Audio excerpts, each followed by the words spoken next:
أعوذ بالله من شرور أنفسنا ومن سيئات أعمالنا من يهده الله فلا مضل له ومن يضلله فلا هادي له وأشهد أن لا إله إلا الله وحده لا شريك له وأشهد أن محمدا عبده ورسوله أما بعد فأعوذ بالله من الشيطان الرجيم وما الحياة الدنيا إلا لعب ولهو وللدار الآخرة خير للذين يتقون أفلا تعقلون وقال تعالى أيضا اقترب للناس حسابهم وهم في غفلة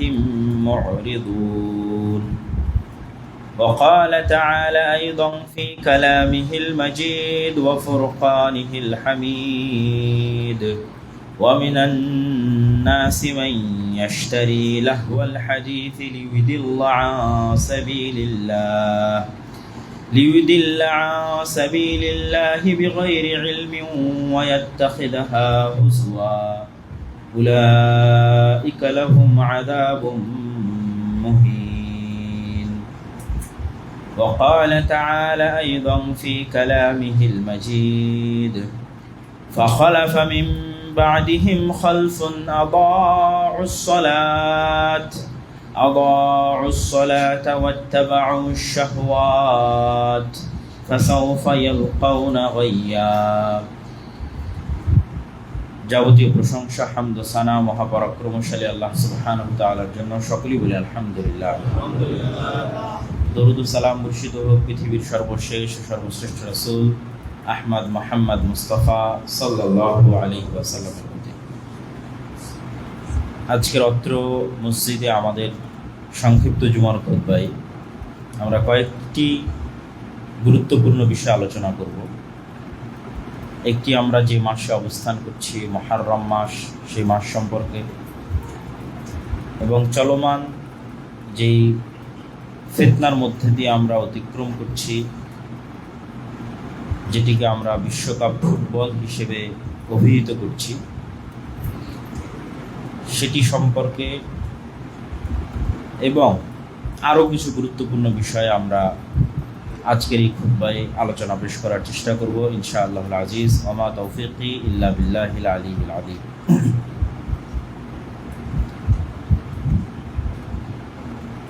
আল্লাহ সুবহানাহু ওয়া তাআলা পবিত্র কোরআন মাজিদে যে কয়েকটি বিষয়ের প্রতি মানুষের মনোযোগ আকর্ষণ করার চেষ্টা করেছেন বারবার বিভিন্ন আঙ্গিকে, তার মধ্যে সবচেয়ে গুরুত্বপূর্ণ বিষয় হচ্ছে দুনিয়ার তুচ্ছতা এবং পরকালের মূল্য। দুনিয়ার জীবন গুরুত্বপূর্ণ নয়, পরকালের জীবন গুরুত্বপূর্ণ। এই বিষয়ে আল্লাহ সুবহানাহু ওয়া তাআলা বারবার মানুষের দৃষ্টি আকর্ষণ করেছেন। তো এই দৃষ্টি আকর্ষণ থেকে আমাদের যেটি শিক্ষা, সেটি হচ্ছে পরকাল এবং পুনরুত্থান যদি সত্য হয়, তাহলে যে হিসাব আমাদের দিতে হবে সেই হিসাব সময়ের হিসাব। আমরা প্রতি মুহূর্ত এবং প্রতি সেকেন্ড যা পার করছি সেটির হিসাব। যেমন আল্লাহ সুবহানাহু ওয়া তাআলা নিজে বলছেন, ইকতারাবা লিন-নাসি হিসাবুহুম, মানুষের হিসাবের সময় অতি নিকটে চলে এসেছে। ওয়া হুম ফি গাফলাতিন মু'রিজুন, অথচ মানুষ অবহেলায় এবং খেলতামাশায় এই সময়গুলোকে পার করে দিচ্ছে। মানুষ মনে করছে যে এই জীবনটাই শেষ, খাওয়া দাওয়া ফুর্তি করো, দুনিয়াটা মস্ত বড়, এবং পৃথিবীর আর অন্য সৃষ্টি জীবের মতো মানুষও হয়তো জিজ্ঞাসার বাইরে থেকে যাবে, হিসাবের বাইরে থেকে যাবে। কিন্তু আল্লাহ সুবহানাহু ওয়া তাআলা মানুষকে অনর্থক সৃষ্টি করেননি। আর আল্লাহর সৃষ্টির এই সার্থকতা সেই দিনই পূরণ হবে যেদিন মানুষের কাজের হিসাব হবে এবং মানুষকে তার প্রতিদান দেওয়া হবে। সেই দিন আল্লাহর এই সৃষ্টি সার্থক হবে। নাহলে আমরা যে মানুষ, আল্লাহর শ্রেষ্ঠ সৃষ্টি, এটি সার্থক হবে না। তো এই সময়ের গুরুত্ব সম্পর্কে আল্লাহ সুবহানাহু ওয়া তাআলা নিজেও আমাদের সবার একটি সূরা মুখস্থ আছে, সূরাতুল আসর। ওয়াল আসর ইন্নাল ইনসানা লাফি খুসর। শপথ সময়ের, নিশ্চয় প্রত্যেক মানুষ সময় নষ্ট করে। আমি এই আয়াতের এই অর্থ করি, যদিও আয়াতের শাব্দিক অর্থ হচ্ছে শপথ সময়ের, নিশ্চয় প্রত্যেক মানুষ ক্ষতির মধ্যে নিমজ্জিত। আর আমি কি বললাম? শপথ সময়ের, নিশ্চয় সকল মানুষ সময়ের বিষয়ে ক্ষতির মধ্যে নিমজ্জিত, মানে সময় নষ্ট করতেছে। ইল্লাল্লাযীনা আমানু ওয়া আমিলুস সালিহাত। সময় কাদের নষ্ট হচ্ছে না? যারা ঈমান আনয়ন করেছে, সৎ কাজে সময়কে কাজে লাগাচ্ছে। ওয়া তাওয়াসাউ বিল হাক্কি ওয়া তাওয়াসাউ বিস সবর। পরস্পরকে সত্যের আদেশ দিচ্ছে এবং ধৈর্যের আদেশ দিচ্ছে, তাদের সময় নষ্ট হচ্ছে। এবং একই কথা রাসূলুল্লাহ সাল্লাল্লাহু আলাইহি ওয়াসাল্লাম হাদিসে বলেছেন যে আদ-দুনিয়া ওয়া মা ফিহা কুল্লুহা মালউনা। দুনিয়া এবং দুনিয়ার মধ্যে যা কিছু আছে সবই অভিশপ্ত। অতটুকু অভিশাপের বাইরে তথা অতটুকু সময় কাউন্ট হবে, গণা হবে যতটুকু আল্লাহর জন্য। তার মানে কি আপনার ব্যবসা বাণিজ্য এগুলোও অভিশপ্ত? না, শুধু নিয়ত ঠিক থাকলে ওগুলোও কাউন্ট হবে। আপনার স্ত্রী, পুত্র, সন্তান, সন্ততির সাথে কাটানোর সময়, ব্যবসা বাণিজ্য, ক্যারিয়ার, চাকরি ক্ষেত্রে কাটানোর সময়, এমনকি ঘুমানোর সময়, সব সময় কাউন্ট হবে, গণনার মধ্যে আসবে, কার্যকর হবে, অ্যাক্টিভ থাকবে, যদি সেগুলোর নিয়ত বিশুদ্ধ থাকে, কাজ সৎ থাকে। নাহলে দেখা যাবে জীবন পার করেছি 60 বছর, কিন্তু কিয়ামতের মাঠে দেখা যাচ্ছে যে আমার জীবন মাত্র 1 ঘন্টা অথবা 10 মিনিট।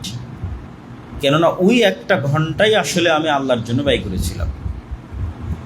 এই জন্য সময় খুবই ভয়ঙ্কর। এই জন্য ইসলামে প্রত্যেকটা আমল এবং প্রত্যেকটা ইবাদত সময়ের সাথে সূক্ষ্ম থেকে সূক্ষ্মভাবে কানেক্টেড। আর কোনো দিন, আর কোনো ধর্ম, আর কোনো রিলিজিয়ান পৃথিবীতে এতটা টাইম কানেক্টেড, টাইম ওরিয়েন্টেড নয়, সময় কেন্দ্রিক নয়। সাহারি, ইফতারি একদম ঘড়ি ঘন্টা ধরে এক্সাক্ট টাইমে হতে হবে। 5 ওয়াক্ত সালাত ঘড়ি ঘন্টা মিনিট সেকেন্ড ধরে একদম এক্সাক্ট টাইমে হতে হবে। আমরা রমজানের কথা বলি, আর যত আমাদের ঈদের সালাত বলি, যা আছে সব কিছু টাইম কানেক্টেড এবং টাইম ওরিয়েন্টেড। তথা আমরা যদি সময়কে একটা একমুখী সরল পথ হিসেবে কল্পনা করি, যে সময় একটা একমুখী সরল পথ, তাহলে ওই সময়ের মধ্যে মূলত আমরা ইবাদতগুলোকে ঢুকাচ্ছি। ওই সময়টাই মূলত আমার লাইফ। সময় পার হচ্ছে, ওর মধ্যে আমরা আমাদের কথা, কাজ, আমাদের ইবাদত, আমল, আখলাক সব ঢুকাচ্ছি। আর যখন ঢুকাচ্ছি না, তখন ওই সময় তো পার হয়ে গেছে, ওই সময় তো সেফ অবস্থায় আছে। ফলত ওই সময় আর তো আমি কিছু ঢুকাতে পারলাম না। যে সময় সালাত ঢুকানোর কথা ছিল, ওই সময় তো আর কিছু ঢুকলো না, ফাঁকা চলে গেল। কিন্তু সময় তো অক্ষত। তো আল্লাহ সুবহানাহু ওয়া তাআলা পবিত্র কোরআন মাজিদের বিভিন্ন আয়াতে মানুষ দুনিয়ায় খেলতামাশায় মত্ত থাকবে এবং শয়তান মানুষকে খেলতামাশায় মত্ত রাখবে, এটির দিকেও ইঙ্গিত করেছেন। মানুষের সময় নষ্ট করাবে, এটার দিকেও ইঙ্গিত করেছেন। যেমন আল্লাহ সুবহানাহু ওয়া তাআলা বলেন, ফাখালাফা মিন বা'দিহিম খালফুন। সূরা মারিয়ামে যেখানে আল্লাহ এই আয়াত বলছেন, এই আয়াতের পূর্বে অসংখ্য নবীর ধারাবাহিক সংক্ষিপ্ত জীবনী আছে। নূহ, হুদ, সালেহ, ইব্রাহিম, লূত, মুসা, ঈসা, অনেক নবীর নাম নিয়ে সংক্ষিপ্ত সংক্ষিপ্ত ধারাবাহিক জীবনীর পর এবার আল্লাহ বলছেন, ফাখালাফা মিন বা'দিহিম খালফুন। এদের পরে এমন প্রজন্ম আসলো, তথা প্রত্যেক নবীর পরে এদের পরে এমন প্রজন্ম আসলো, আদাউস সালাত, যারা সালাতকে নষ্ট করে দিল, সালাতের গুরুত্ব তাদের কাছে থাকলো না। ওয়াত্তাবাউশ শাহওয়াত, এবং নিজের মনের প্রবৃত্তির অনুসরণ করলো, আল্লাহর কথা শুনলো না। ফাসাউফা ইয়ালকাউনা গাইয়া, এরা ধ্বংস হয়ে যাবে, আযাব প্রাপ্ত, গজব প্রাপ্ত হবে। তো অতীতের উম্মতেরা যেমন আযাব এবং গজব প্রাপ্ত হয়েছে, এই উম্মত আযাব এবং গজব প্রাপ্ত হবে। আমরাও এই কাতারে আসবো, কারণ আমরা মুহাম্মদ সাল্লাল্লাহু আলাইহি ওয়াসাল্লামের পরে আসছি। তো মুহাম্মদ সাল্লাল্লাহু আলাইহি ওয়াসাল্লাম এবং তার সাহাবীরা সালাতের গুরুত্ব দিয়েছে, শাহওয়াতের অনুসরণ করেনি।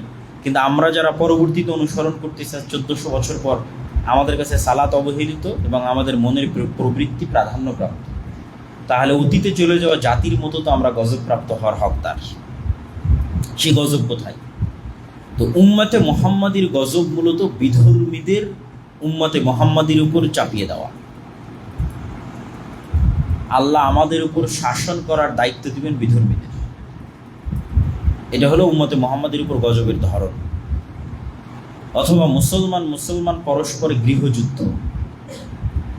আল্লাহ সুবহানাহু তাআলা প্রায় নবীর সময়ে গজবের স্টাইল চেঞ্জ করেছেন। সুতরাং গজব সবসময় একই স্টাইলে আসবে এটা সাধারণত দেখা যায়নি। নূহ আলাইহিস সালাতু ওয়াস সালামকে বন্যায়, তো লূত আলাইহিস সালাতু ওয়াস সালামকে তো বন্যায় নয়।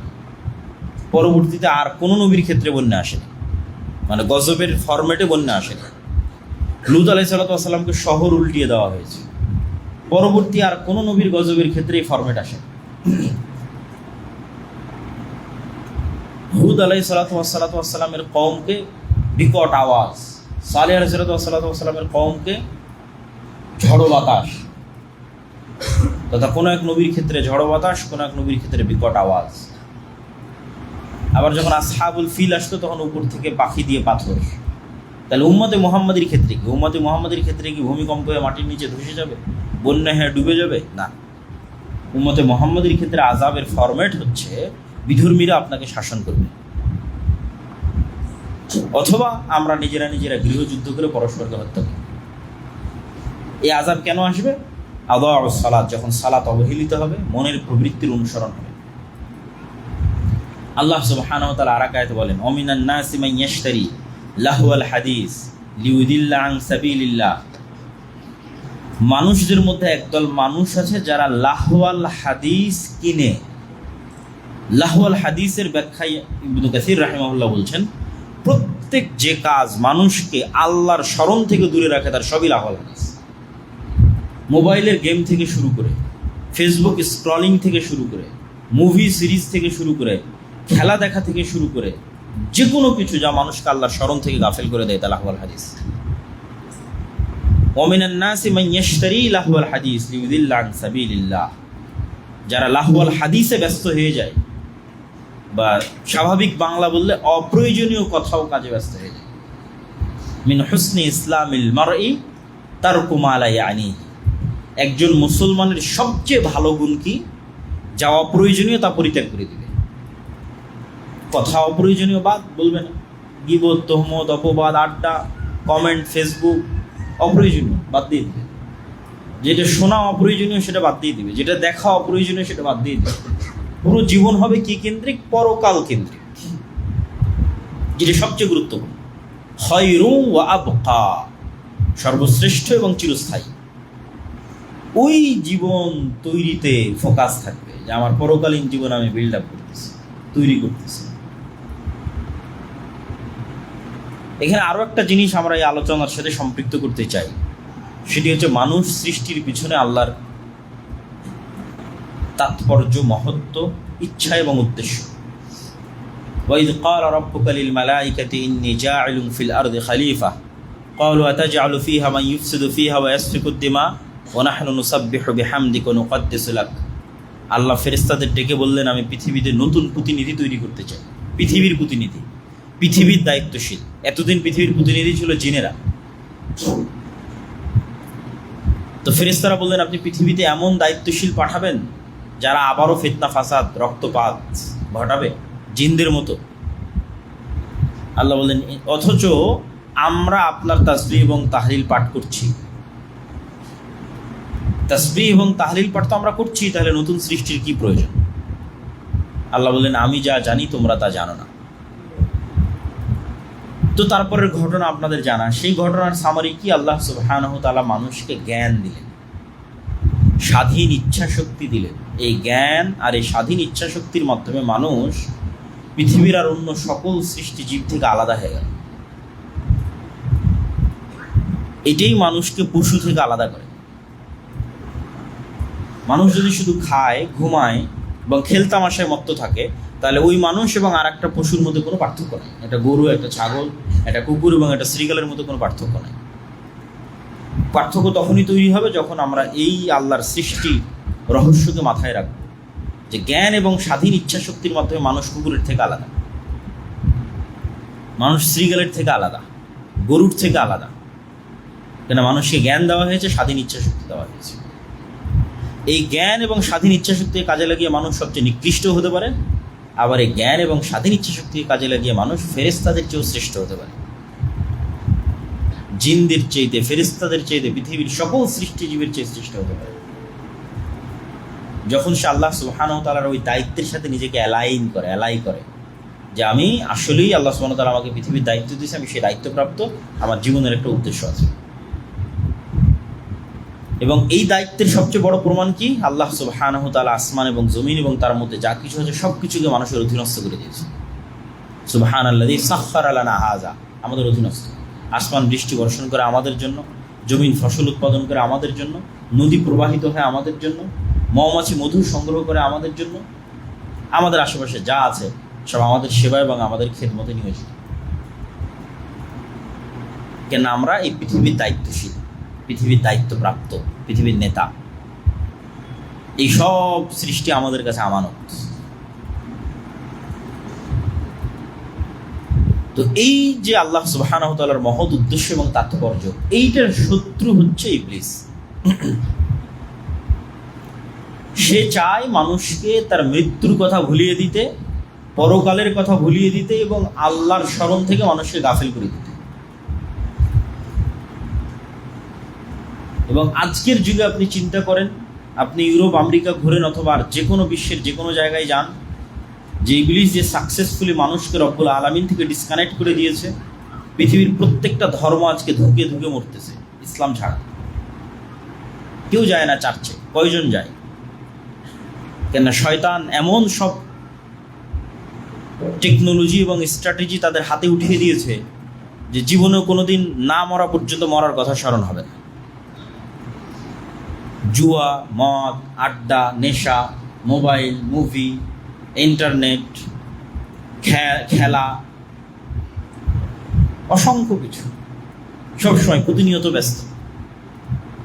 ফলত সে আল্লাহ সুবহানাহু ওয়া তাআলা থেকে ডিসকানেক্ট। একটু যদি কেউ আল্লাহ সুবহানাহু ওয়া তাআলার সাথে কানেক্টেড আছে, সেটা হচ্ছে মুসলমানেরাই আছে। কিন্তু দুঃখজনক হলেও সত্য যে আমরা এই জিনিসগুলোকে খুব লাইটলি, হালকাভাবে নিই, যে না, ইসলাম এত কঠোর, বিশ্বকাপ খেলা দেখতে দিবে না, বিশ্বকাপ খেলার গল্প করতে দিবে না, একটা পতাকা ঝুলাতে দিবে না। এত কঠোর তো ইসলাম নয়। হুজুরেরা ইসলামকে এত কঠোর করেছে। কিন্তু আমরা হালাল হারামের প্রশ্নে যাচ্ছি না, আমরা যাচ্ছি মানুষের জীবনের লক্ষ্য এবং উদ্দেশ্য। মানুষের জীবনের লক্ষ্য উদ্দেশ্য কি একটা টিমের খেলার জেতায় হাততালি দেওয়া? মানুষের জীবনের লক্ষ্য উদ্দেশ্য কি জমি বিক্রি করে পতাকা টাঙানো? মানুষের জীবনের লক্ষ্য উদ্দেশ্য কি সালাতে না উঠা, তাহাজ্জুদে না উঠা যখন রব্বুল আলামিন ডাকে, কিন্তু খেলা দেখতে উঠা?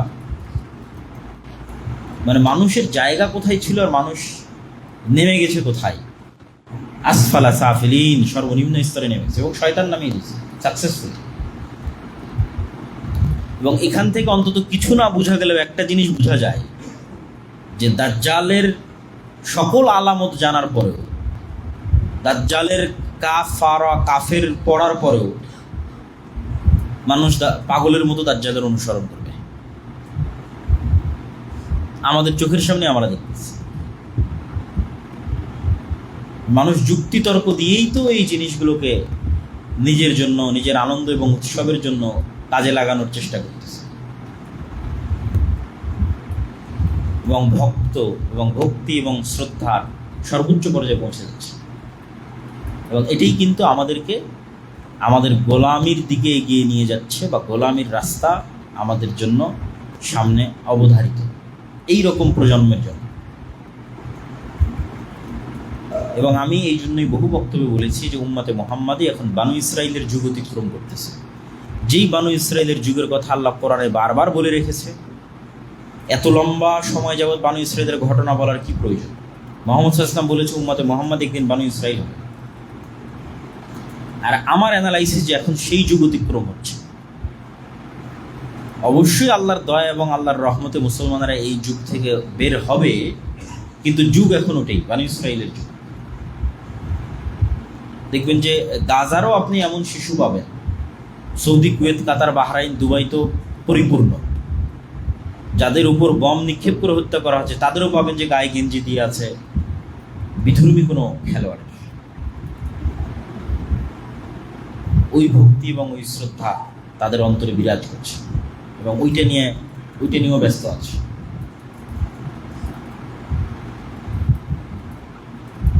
তো আমরা যতক্ষণ আমাদের জীবনের লক্ষ্য এবং উদ্দেশ্য ঠিক না করতে পারবো এবং আমাদের পরবর্তী প্রজন্মকে তাদের জীবনের লক্ষ্য এবং উদ্দেশ্য কোথায় সেটি না দেখাতে পারবো, কাজের অভাব নাই, এত কাজ, বিশেষ করে উম্মতে মুহাম্মাদির কাজের অভাব নাই। কেন আমরা মাজলুম, আমরা নির্যাতিত, আমাদের সময় নষ্ট করার সুযোগ নাই, অসংখ্য কাজ পড়ে আছে, কিছুই নাই।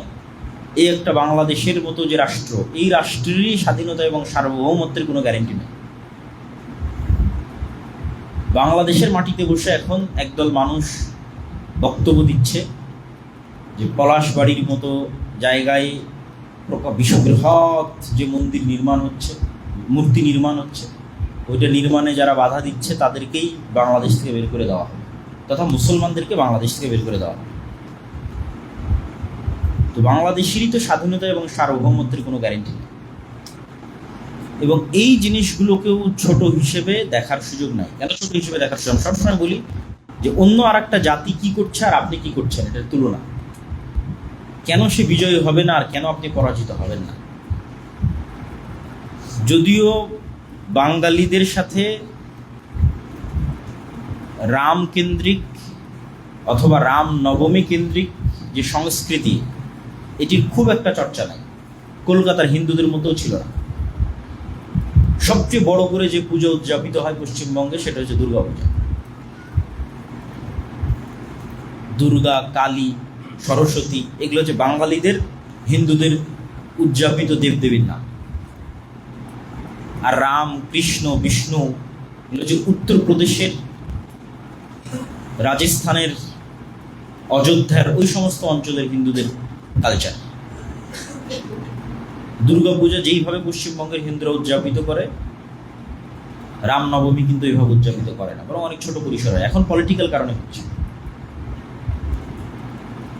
তো বিজেপির যে উত্থান, এই উত্থানের সাথে পলিটিসাইজ করা হয়েছে, জয় শ্রীরাম স্লোগানকে পলিটিসাইজ করা হয়েছে, রাজনীতিকরণ করা হয়েছে। এই জন্য কোনো একজন হিন্দু যখন, বাঙালি হিন্দু বিশাল করে দুর্গার মূর্তি তৈরি না করে রামের মূর্তি তৈরি করে, তখন সেটা পলিটিক্স, তখন সেটা বিজেপির সম্প্রসারণবাদী চিন্তার অংশ। যখন কোনো বাঙালি হিন্দু বাংলাদেশে বসে জয় শ্রীরাম স্লোগান দেয়, তখন বাংলাদেশকে ভারতের অন্তর্ভুক্ত করার প্রজেক্টের অংশ। কিন্তু ওই একই সময় আমাদের যুবকেরা কি করতেছে? মুসলমান যুবকেরা ওই সময় খেলতামাশায় মারতে আছে। এই জায়গায় হচ্ছে আফসোস। এইভাবেই কিন্তু জাতির অধঃপতন হয় এবং জাতি তার স্বাধীনতা সার্বভৌমত্ব হারিয়ে ফেলে। স্পেন যেমন হারিয়ে ফেলেছে, স্পেনের মুসলমানেরা, বাগদাদ যেমন হালাকুখা চেঙ্গিস খানের হাতে ধ্বংস হয়ে গেছে, ঠিক এই সেম প্রসেসে ধ্বংস, যে প্রসেসের মধ্যে দিয়ে আমরা যাচ্ছি। আমরা সকল ওই আলামত এবং ওই চিহ্নগুলো পূরণ করছি জাতি হিসেবে, প্রজন্ম হিসেবে। যেই চিহ্ন, যে আলামতগুলো পূরণগুলো একটা জাতি গোলামে পরিণত হয়, এটা জাতির স্বাধীনতা এবং সার্বভৌমত্ব থাকে না। এবং এখানে এই পয়েন্টে আমাদের আরও একটা বিষয় মনে রাখতে হবে, যে মুসলমানেরাই সবচেয়ে বেশি আন্তরিক ছিল 47-এর পূর্বে, 1905-এর পূর্বে, যে উভয় বঙ্গ এক থাক এবং ভারত বা পাকিস্তানের অন্তর্ভুক্ত না হয়ে আলাদা রাষ্ট্র হোক। কিন্তু যারা কট্টর হিন্দুত্ববাদী বাঙালি ছিল, তারাই মূলত স্বদেশ আন্দোলনের নামে, আমার সোনার বাংলা গানের নামে,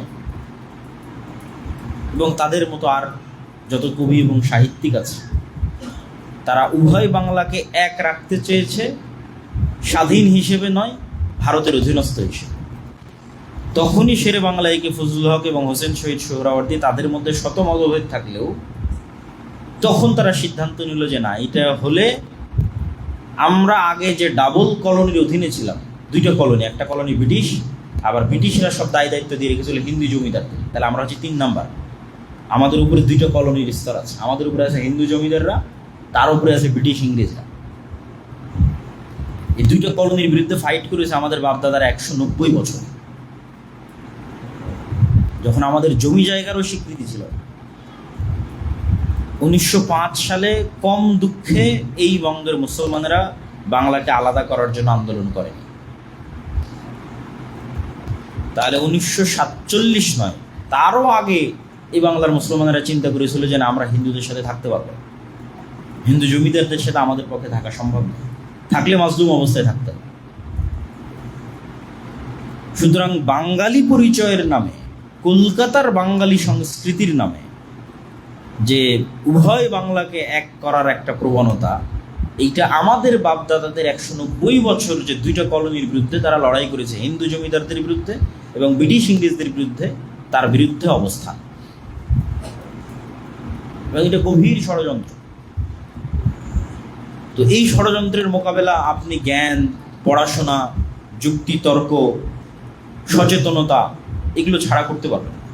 আর যত সময় নষ্ট এবং অকাজে আমাদের সময় ব্যয় হবে, অকাজে আমাদের অর্থ এবং শ্রম ব্যয় হবে, তত আমরা আমাদের এই জায়গাগুলো হারিয়ে ফেলি।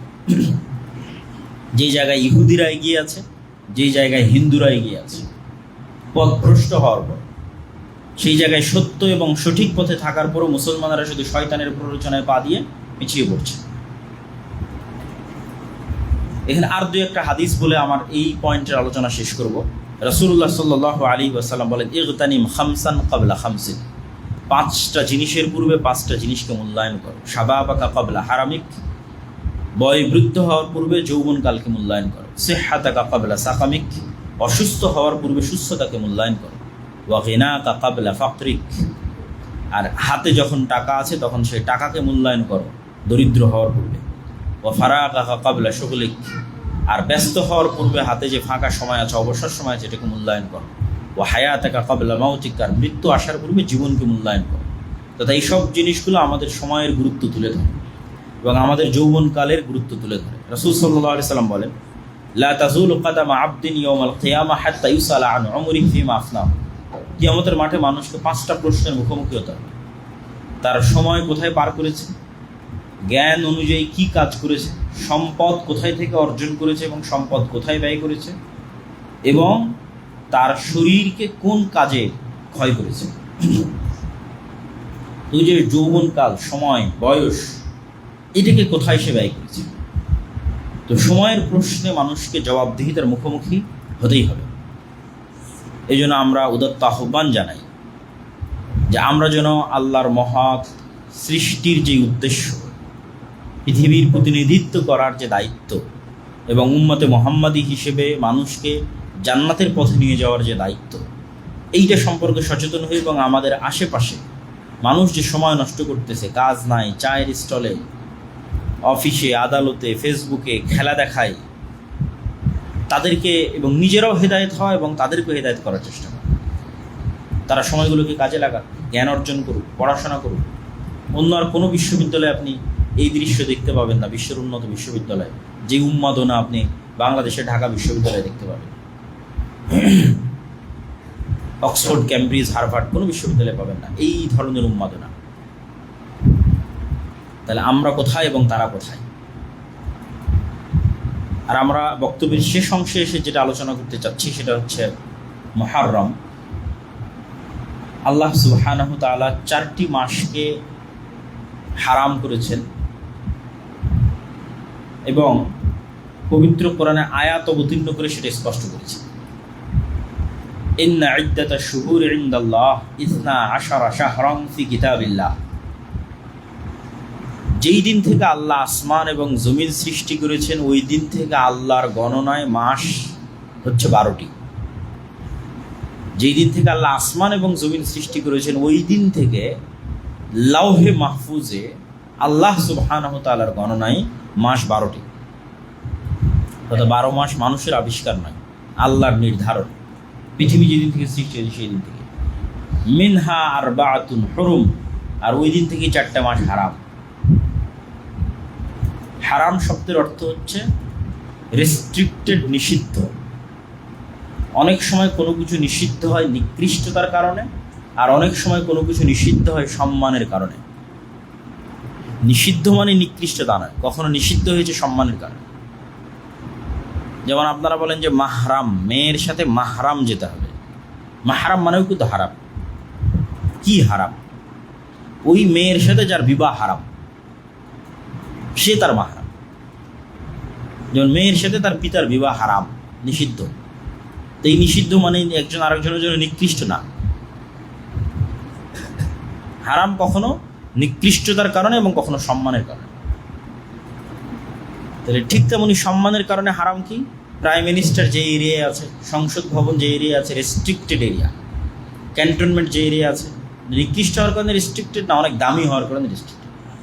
অনেক দামি ভিআইপি পার্সনরা সেখানে আছে, রাষ্ট্রের গুরুত্বপূর্ণ দামি জিনিস রেস্ট্রিক্টেড, নিষিদ্ধ। তো এইরকমই আল্লাহ সুবহানাহু ওয়া তাআলার বিধানে কিছু শহর হারাম, কিছু এলাকা হারাম, কিছু মাস হারাম।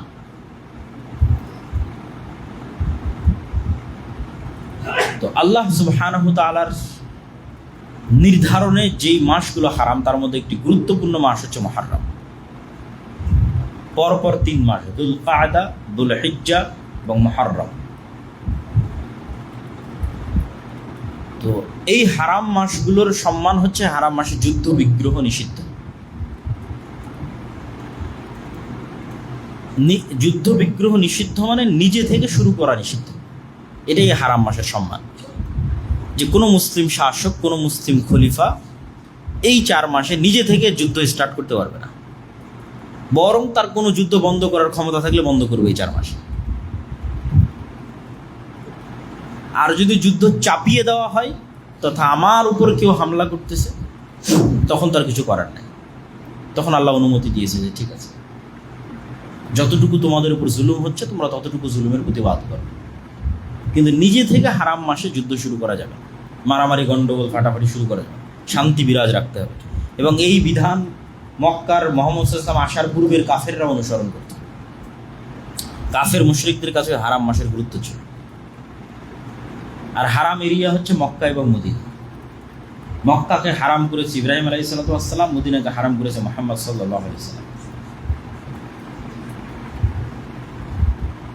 তো মুহররম মাসের 10 তারিখ, আশুরা মানে দশম, 10th, আরবিতে 10-এর আরবি হচ্ছে আশারা, 10। ওইটাকে যখন দশম যুক্ত করা হয়েছে তখন আরবিতে হচ্ছে আশুরা, দশম দিন। 10 থেকে দশম, তাহলে আশারা থেকে আশুরা, 10 থেকে দশম, মুহররম মাসের দশম দিন।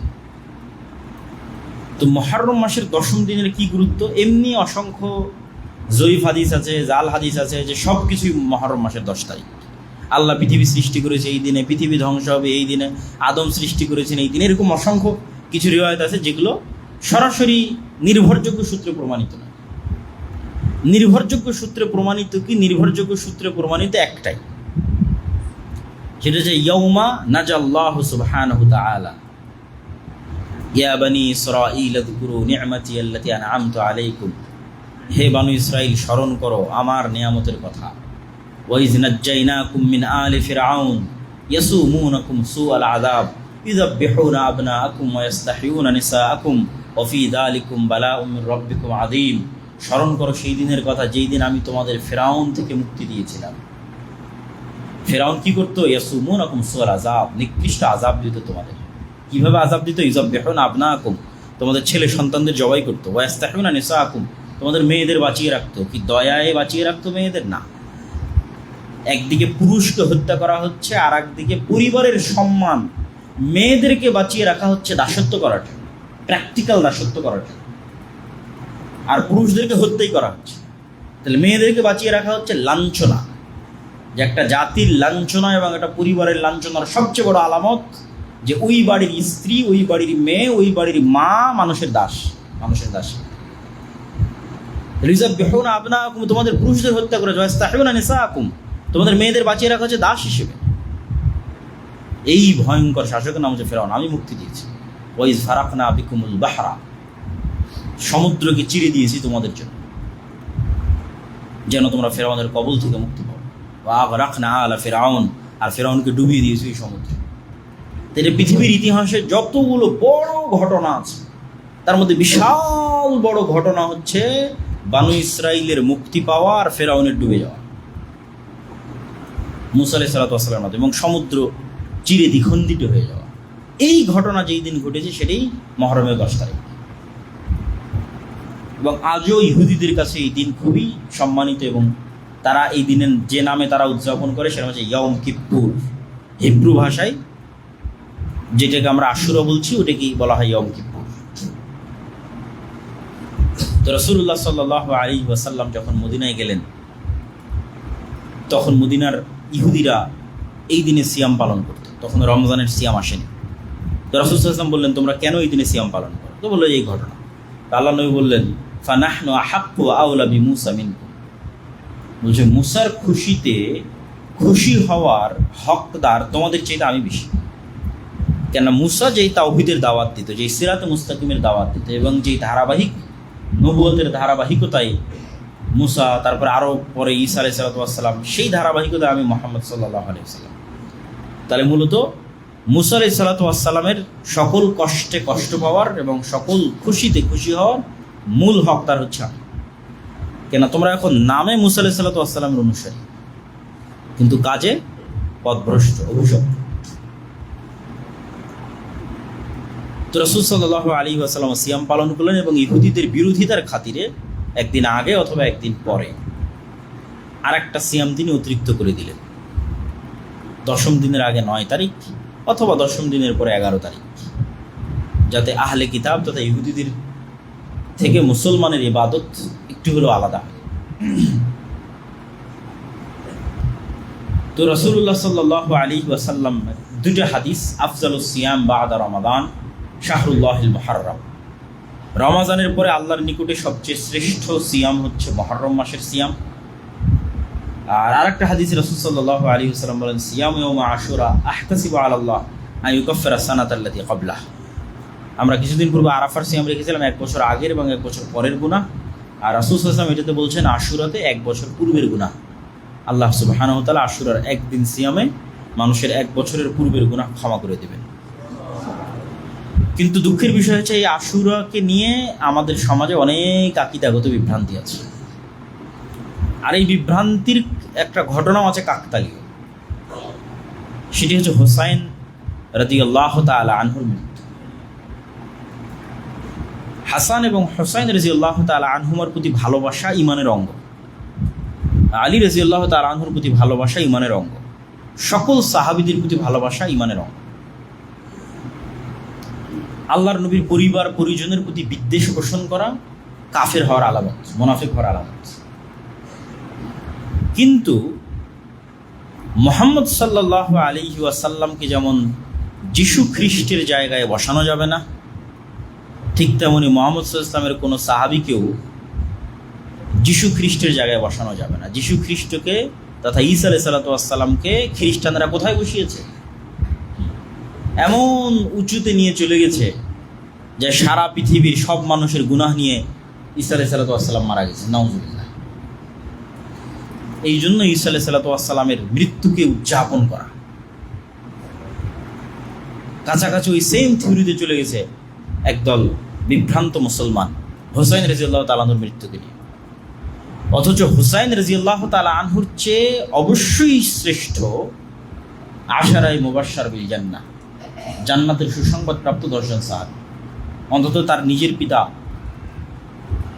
আলী রাদিয়াল্লাহু তাআলা আনহু তো অবশ্যই শ্রেষ্ঠ। তো যারা জান্নাতের সুসংবাদ প্রাপ্ত এবং তাদের মধ্যে যে 4 জন খলিফা, তাদেরকেও অনেককেই হত্যা করা হয়েছে। ওমরকে হত্যা করা হয়েছে, ওসমানকে হত্যা করা হয়েছে রাদিয়াল্লাহু তাআলা আনহু। তাদের হত্যা উম্মতে মুহাম্মাদির জন্য যতটা ক্ষতিকর, ওই সময়ের জন্য যতটা ব্যথার, দুঃখের এবং কষ্টের ছিল, হুসাইন রাদিয়াল্লাহু তাআলা আনহুর হত্যাও দুঃখের এবং কষ্টের, কিন্তু তুলনা করা সম্ভব নয়। তাহলে হুসাইন রাদিয়াল্লাহু তাআলা আনহুর হত্যায় যদি শোক পালন করতে হয়, তাহলে আবু বকর, ওমর, উসমান, আলীর হত্যাতেও তো তার চেয়ে বেশি শোক পালন করতে হবে, আর তার চেয়ে বেশি শোক পালন করতে হবে মুহাম্মদ সাল্লাল্লাহু আলাইহি ওয়াসাল্লামের মৃত্যুতে। কিন্তু ইসলাম তো শোকের ধর্মই নয়, ইসলাম শোকের দিন নয়। সর্বোচ্চ স্বামীর মৃত্যুতে মানুষ শোক পালন করতে পারে 4 মাস 10 দিন, সর্বোচ্চ। সেখানে যুগ যুগ যাবৎ আমরা একটা বিভ্রান্ত আকিদাকে লালন করে, যেই দিনে মূলত মুসা আলাইহিস সালাতু ওয়াস সালামের মুক্তিতে খুশি হয়ে সিয়াম পালন করার কথা, সেই দিনকে আমরা তাজিয়া মিছিল এবং বিভিন্ন কিছু, এবং আশুরা মুহররমকে, যেটা শরীয়তে ছিল মানুষ জানেই না যে আশুরা মুহররম মানে মুসা আলাইহিস সালাতু ওয়াস সালামের মুক্তি। সবাই জানে আশুরা মুহররম মানে হোসেন রাদিয়াল্লাহু তাআলা আনহুর হত্যা। এইটা হচ্ছে পলিটিক্স। শিয়া এবং সুন্নিদের যে দ্বন্দ্ব, এটার শুরুটা পলিটিক্স থেকে, রাজনীতি থেকে। এবং গল্প বলাতে যেহেতু তারা বেশি এক্সপার্ট, উপন্যাস লিখতে বেশি এক্সপার্ট পারস্যরা, ফলত হৃদয় বিদারক এই গল্পকে অনেক হাইলাইট করে হৃদয় বিদারক অসংখ্য সাহিত্য তৈরি হয়েছে, বাংলাতেও অসংখ্য সাহিত্য তৈরি হয়েছে, এবং এটাকে একটা কালচারে রূপান্তর করা হয়েছে। এবং এটাকে শোক পালন, এই দিনে শোক পালন করাকে এবং নিজের উপর জুলুম করাকে ইবাদত বানানো হয়েছে, যেটার সাথে ইসলামের ন্যূনতম সম্পর্ক নেই। মানুষ নিজের গায়ে আঘাত করবে ছুরি দিয়ে, হাজার হাজার মানুষ রক্তাক্ত করবে নিজের মাথাকে, কষ্ট দিবে নিজেকে, এর সাথে ইসলামের ন্যূনতম সম্পর্ক নেই। এগুলো সম্পূর্ণরূপে হারাম। মানুষ নিজেকে কখনোই কষ্ট দিতে পারে না, ইসলামে নিষিদ্ধ। লা তুলকু আইদিকুম, তোমরা নিজেদেরকে তাহলুকা, স্বেচ্ছায় ধ্বংসের দিকে নিক্ষেপ করিও না, আল্লাহর আদেশ। এবং আত্মহত্যাও ইসলামে হারাম। এগুলো কাছাকাছি আত্মহত্যার মতো প্রবণতা। তো এই ধরনের বিভ্রান্ত এবং ভ্রান্ত আকিদা থেকে বের হয়ে এসে আমাদের আশুরা মুহররমের সঠিক আকিদা এবং সঠিক বিশ্বাস লালন করতে হবে। হ্যাঁ, হুসাইন রাদিয়াল্লাহু তাআলা আনহু যেমন আলে বাইতের অংশ, আয়েশা রাদিয়াল্লাহু তাআলা আনহাও আলে বাইতের অংশ। আলী ইবনে আবি তালিব রাদিয়াল্লাহু তাআলা আনহু রাসূল সাল্লাল্লাহু আলাইহি ওয়াসাল্লামের এক চাচা, আবু তালেবের সন্তান। তো রাসূল সাল্লাল্লাহু আলাইহি ওয়াসাল্লামের তো আরও চাচা আছে, আব্বাস ইবনে আব্দুল মুত্তালিব, হামজা ইবনে আব্দুল মুত্তালিব, তাদের সন্তানেরা কই? তাদের সন্তানেরও আলে বাইতের অংশ। আব্দুল্লাহ বিন আব্বাস এবং তাদের পরিবার আলে বাইতের অংশ। তাহলে শুধু একজনকে যদি আমি সম্পূর্ণরূপে আলাদা করে নিই, আলী রাদিয়াল্লাহু তাআলা রাসূল সাল্লাল্লাহু আলাইহি ওয়াসাল্লাম মাত্র এক মেয়েকে বিবাহ করেছে, আর ওসমান রাদিয়াল্লাহু তাআলা 2 মেয়েকে বিয়ে করেছে। তো রাসূল সাল্লাল্লাহু আলাইহি ওয়াসাল্লাম 2 মেয়েকে বিয়ে করার পর ওসমান রাদিয়াল্লাহু তাআলা হয়ে গেল আমার কাছে ঘৃণার পাত্র। আর এক মেয়েকে বিবাহ করার কারণে আমি তাকে হাইলাইট করে উপরে নিয়ে যেতে যেতে যেতে যেতে কেউ কেউ ইলাহ, আল্লাহ বানিয়ে ফেলেছে আলী রাদিয়াল্লাহু তাআলা। নাউযুবিল্লাহ। তাহলে এই তুলনাগুলো থেকেই তো বোঝা যায় যে এটার মধ্যে কোথাও না কোথাও গ্যাপ আছে, ভুল ত্রুটি আছে। যদি আল্লাহ নবীর পরিবারের প্রতি ভালোবাসা হয়, তাহলে যিনি আল্লাহ নবীর 2 মেয়েকে বিয়ে করেছে ওসমান রাদিয়াল্লাহু তাআলা, উনি তো বেশি ভালোবাসার পাত্র। যদি আল্লাহ নবীর মেয়ের জামাই হিসেবে বেশি ভালোবাসার পাত্র, তাহলে এই জিনিসগুলো আসলে লজিক্যালি টিকে না, বরং এগুলো প্রত্যেকটাই মূলত পলিটিক্স।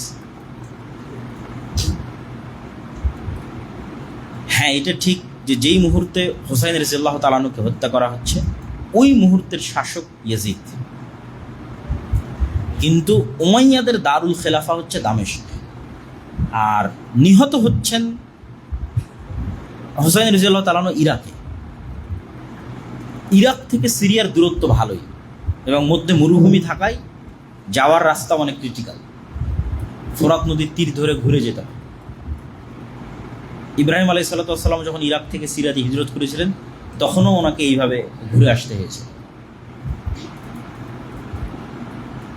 তো শাসক আছে দামেস্কে, সরাসরি তার পক্ষ থেকে হত্যার আদেশের প্রমাণ ইতিহাসে পাওয়া যায় না। বায়াত যেন না নিতে পারে, আত্মসমর্পণ যেন করে, আমার হাতে এসে যেন বায়াত নাই, এই রকমের আদেশ আছে। কিন্তু মূল কালপ্রিট এখানে হচ্ছে কুফার মানুষেরা, যারা মুনাফিকি করেছে, যারা তাকে অনেক উৎসাহ দিয়ে মদিনা থেকে নিয়ে গেছে, আসেন আমরা আপনার পাশে থাকবো, অমুক করব তমুক করব, কিন্তু যাওয়ার পর আর পাশে নাই। তো মূল কালপ্রিট হচ্ছে আহলে কুফা, কুফার তৎকালীন যারা মানুষ, যারা তাকে দাওয়াত দিয়ে উস্কিয়ে মদিনা থেকে বের করে নিয়ে এসেছে কুফায়, কিন্তু যখন কুফায় এসেছে তখন আর সাথ দেয়। ঘটনা অত্যন্ত হৃদয় বিদারক। অবশ্যই ইয়াজিদ ইবনে মুয়াবিয়াকে এতটুকুর জন্য দায় দেওয়াই যায় যে সে হত্যাকারীর কোনো বিচার করেছিল কিনা? এই প্রশ্ন অবশ্যই উত্থাপন করা যায়। এই জন্য আহলুস সুন্নাত ওয়াল জামাতের পক্ষ থেকে শাইখুল ইসলাম ইবনে তাইমিয়া বলেছেন, ইয়াজিদ ইবনে মুআবিয়া না প্রশংসার যোগ্য না নিন্দারও যোগ্য। নিন্দা করেও আমরা গুনাহের ভাগিদার হতে রাজি নই, প্রশংসা করেও কেন সে সাহাবী নয়, আলাদা করে তার প্রতি আমাদের কোনো জিম্মেদারিও নেই। কিন্তু এইটার কারণে তার পিতা মুআবিয়া রাদিয়াল্লাহু তাআলা আনহুকে দায়ী দেওয়া, তখন তিনি পৃথিবীতে নাই, উনি অনেক আগে পৃথিবী থেকে চলে গেছেন। মুআবিয়া রাদিয়াল্লাহু তাআলা আনহু আর এক সাহাবীর সন্তান, যে আবু সুফিয়ান, মুআবিয়া ইবনে আবি সুফিয়ান। আবু সুফিয়ান হচ্ছে আবু জাহালের পরে মক্কার কুরাইশদের নেতা। আবু সুফিয়ান রাদিয়াল্লাহু তাআলা আনহু মক্কা বিজয়ের সময় ইসলাম গ্রহণ করেন।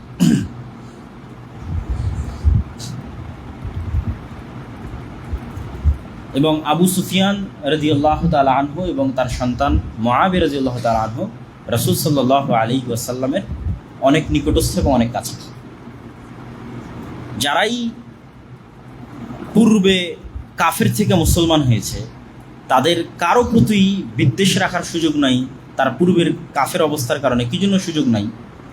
ওমর রাদিয়াল্লাহু তাআলা আনহু তো পূর্বে কাফের ছিলেন, মুশরিক ছিলেন, রাসূল সাল্লাল্লাহু আলাইহি ওয়াসাল্লামের শত্রু ছিলেন। খালিদ বিন ওয়ালিদ এক যুদ্ধে মুহাম্মদ সাল্লাল্লাহু আলাইহি ওয়াসাল্লামের বিরুদ্ধে বিজয় অর্জন করেছে, উহুদের যুদ্ধে।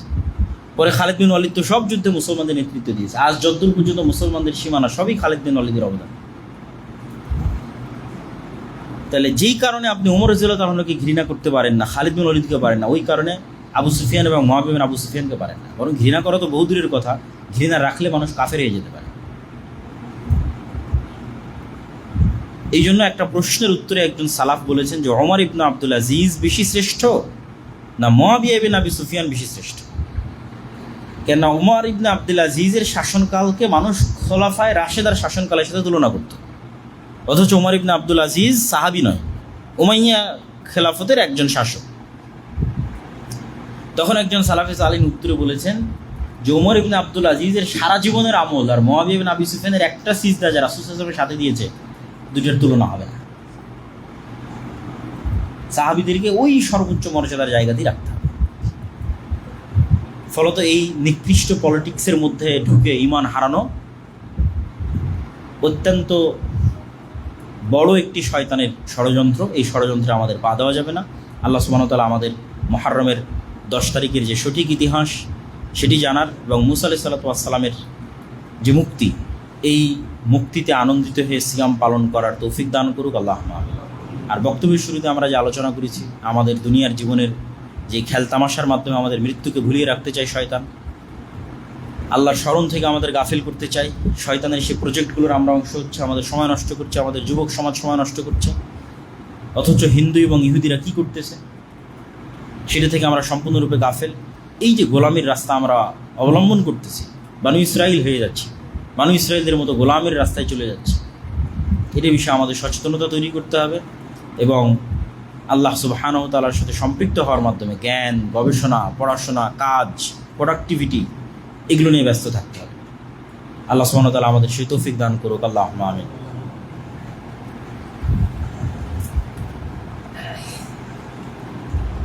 আলহামদুলিল্লাহ ওয়াহদা ওয়াসসালাতু ওয়াসসালামু আলা মান লা নাবিয়্যা বা'দা।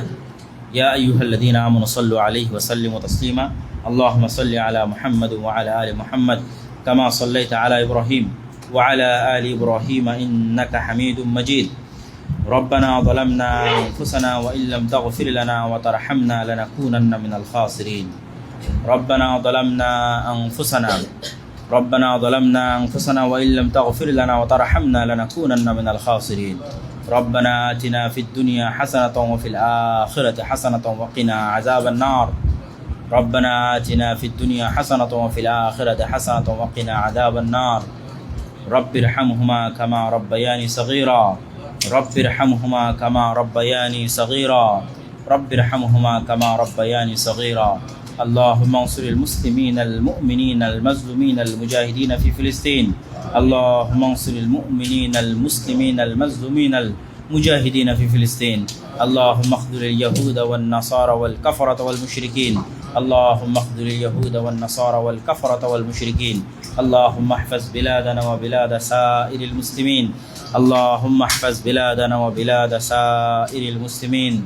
اللهم احفظ بلادنا من كيد الكائدين ومكر الماكرين. اللهم اشف مرضانا ومرضى جميع المسلمين. اللهم ارحم موتانا وموتى جميع المسلمين. سبحان ربك رب العزة عما يصفون وسلام على المرسلين والحمد لله رب العالمين.